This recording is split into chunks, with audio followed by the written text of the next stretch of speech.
আত্মবিশ্বাসহীনতা। একজন মানুষ যখন কোনো একটি লক্ষ্যে পৌঁছবে বলে ঠিক করে, তার সামনে এসে ধরা দেয় সন্দেহ, তার সামনে এসে ধরা দেয় সে কি পারবে লক্ষ্যে পৌঁছতে। অ্যাকচুয়ালি এই যে সন্দেহ, এটি লক্ষ্যে পৌঁছার ক্ষেত্রে চরমতম বাধা। সুতরাং লক্ষ্যে পৌঁছাতে হলে যে কোনো মূল্যে এ ধরনের সন্দেহ নিজের মধ্য থেকে দূর করতে হবে। আর এই দূর করার জন্য আমি আজকে শেয়ার করব কি করা দরকার সেগুলো। মানুষ যখন সন্দেহ প্রকাশ করে, সে বলে যে আমি কি পারবো, আমার তো আসলে বাবার তত টাকা নাই, আমি যে লক্ষ্য ঠিক করেছি আমি কি পৌঁছতে পারবো, আমাকে তো এই সাপোর্টটা আমি পাবো না, এই ধরনের সহযোগিতাটা আমি পাবো না, আমার তো এটা নাই, আমার তো ওটা নাই। এরকম অনেক ধরনের প্রশ্ন তার মাথায় এসে ঘুরপাক খায় এবং সে থেমে যেতে চায়। কিন্তু থেমে গেলে তো আসলে লক্ষ্যে পৌঁছা কখনোই সম্ভব হবে না। একজন মানুষ যখন সন্দেহ প্রকাশ করে নিজের ব্যাপারে, তখন সে উদ্বিগ্ন হয়ে ওঠে, সে লক্ষ্যচ্যুত হয় এবং সে দীর্ঘসূত্রিতায় জড়িয়ে পড়ে। কাজ শুরু করব বলে আর শুরু করা হয়ে ওঠে না এবং সাহসের অভাব তৈরি হয় এবং সে ফিল করে যে সে ব্যর্থ হতে চলছে, তার মধ্যে ব্যর্থ হবার ভয় কাজ করে। তা আমি বলবো যে আপনি যদি সফল হতে চান, কোনো লক্ষ্যে পৌঁছাতে চান, অবশ্যই আপনাকে এই যে আত্মবিশ্বাসহীনতার জায়গা থেকে নিজেকে বের করে আনতে হবে। এবং বের করার কি পথ আমি সেটি বলছি এক এক করে। প্রথমে আপনি ভাবতে পারেন যে আপনি যে লক্ষ্য ঠিক করেছেন সেটি ঠিক আছে কিনা, তার মধ্যে কোনো গলদ আছে কিনা, আসলে এটি আপনার লক্ষ্য কিনা। যদি হ্যাঁ, আপনার মন বলছে এটি আপনার লক্ষ্য, তাহলে দৃঢ় শপথ নিন যে আপনি এই লক্ষ্যের উপরে অটল থাকবেন, অবিচল থাকবেন এবং আপনার লক্ষ্যে পৌঁছবেন। লক্ষ্যে পৌঁছানোর জন্য যাবতীয় দক্ষতা আপনি অর্জন করবেন। পৃথিবীতে কেউ আসলে জন্ম থেকে দক্ষ হয়ে জন্মগ্রহণ করে না।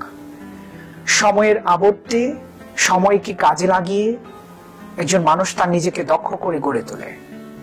সুতরাং দক্ষ হয়ে গড়ে ওঠার জন্য নিজেকে সময় দিন এবং কখনোই চিন্তা করবেন না, কখনোই ভাববেন না যে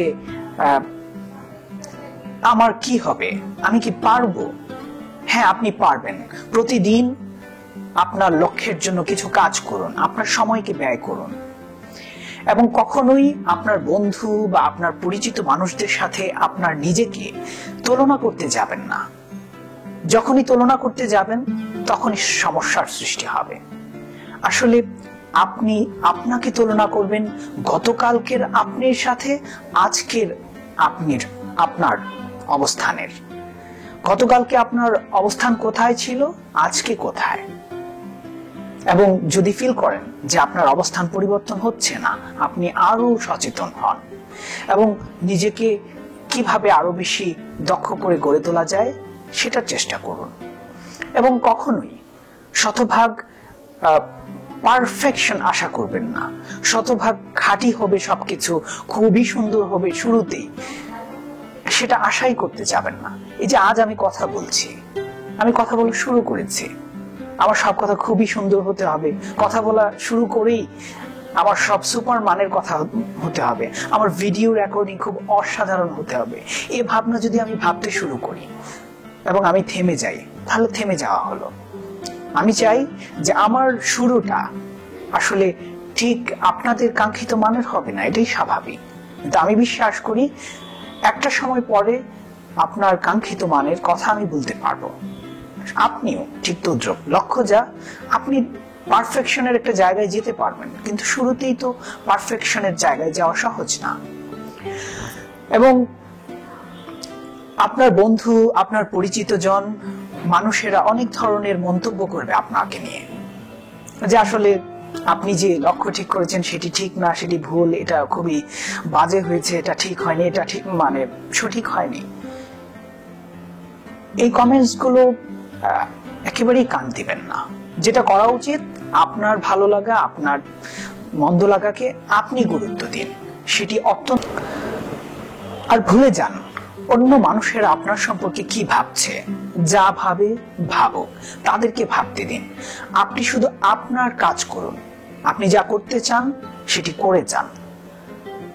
আসলে মানুষ যখন সফল হয়, মানুষের সফলতার জায়গায় স্টেজের মানুষটিকেই আমরা সবাই দেখি, কিন্তু একটি স্টেজে দাঁড়ানোর পূর্বে একটা মানুষ যে কত পরিশ্রম করে, নীরবে নিবৃত্তি যে সময় দেয়, তা কিন্তু আমরা খুব করে খেয়াল রাখার সুযোগই পাই না। আমরা শুধু স্টেজের মানুষটা হতে চাই। আমরা কোনো ধরনের কটু কথা শুনতে চাই না। আমরা অন্যরা সবসময় আমাকে নিয়ে পজিটিভ ভাববে সেটাই আশা করি, কিন্তু না, কি ভাবছে অন্য মানুষ ভাবনা একেবারেই ছেড়ে দিন। শুধু ভাবুন আপনি সঠিক পথে আছেন কিনা। আপনি আসলে আপনার চিন্তার বাইরের কেউ নন। আপনার বন্ধুরা যারা আপনার আশেপাশে থাকে, আপনি যাদের সাথে সঙ্গ দেন, সেই সকল মানুষরা কেমন, তারা যদি নেতিবাচক হয়, তারা যদি ইতিবাচকতার অনুসারী না হয়, সবসময় যদি আপনাকে থামিয়ে দিতে চায়, তাহলে তাদের সঙ্গ একটু হিসেব করে দিন। আর যারা আপনাকে উৎসাহিত করে, তাদেরকে সময় বেশি দেবার চেষ্টা করুন। সেই ধরনের সম্পর্কগুলোকে আরো বেশি জোরদার করার চেষ্টা করুন। এবং কোনো সময়ই বলতে যাবেন না যে আমার কি হবে, একটা হতাশা। ভাবুন যে আপনি যে পরিস্থিতির মুখোমুখি হন না কেন, আপনি কি করবেন সেটি ঠিক করুন। যে আমার সামনে যদি এই ধরনের পরিস্থিতি আসে, আমি এটা করব, এটা সবচেয়ে ভালো।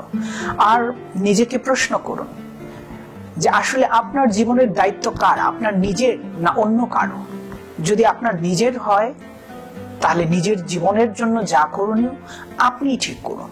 আপনার জীবনের দায়িত্ব অন্য কাউকে দিতে যাবেন না, এবং কখনোই সাহস হারাবেন না। আপনার পক্ষে অনেক কিছু করা সম্ভব, শুধু সেটি ঠিক করে তার উপরে লেগে থাকুন। এবং প্রতিদিন চেষ্টা করুন মোটিভেশনাল, উৎসাহমূলক, ইতিবাচক কিছু আলোচনা শুনতে অথবা কিছু বই পড়তে। আপনি কখনোই উৎসাহ হারা হয়ে যাবেন না, আত্মবিশ্বাসের যাতে কখনোই ভাটা না পড়ে। আর ফোকাস থাকুন, নিজের লক্ষ্যের প্রতি মনোযোগী থাকুন, মনোযোগকে নাড়াচাড়া করবেন না। একাগ্র চিত্তে গভীর মনোযোগ দিয়ে নিজের নির্ধারিত লক্ষ্য পানে এগিয়ে যান। আমি বিশ্বাস করি আপনি যদি এই নিয়মগুলো মেনে চলেন, তাহলে আমার বিশ্বাস আপনার সফলতা নিশ্চিত। আপনার মনের মধ্যে কখনো আত্মবিশ্বাসহীনতা জায়গাই পাবে না। আপনি সফল হবেন। যদি আমার কথা ভালো লেগে থাকে তাহলে শেয়ার করুন, এবং কথা থাকলে মন্তব্য করুন। ধন্যবাদ আপনাকে।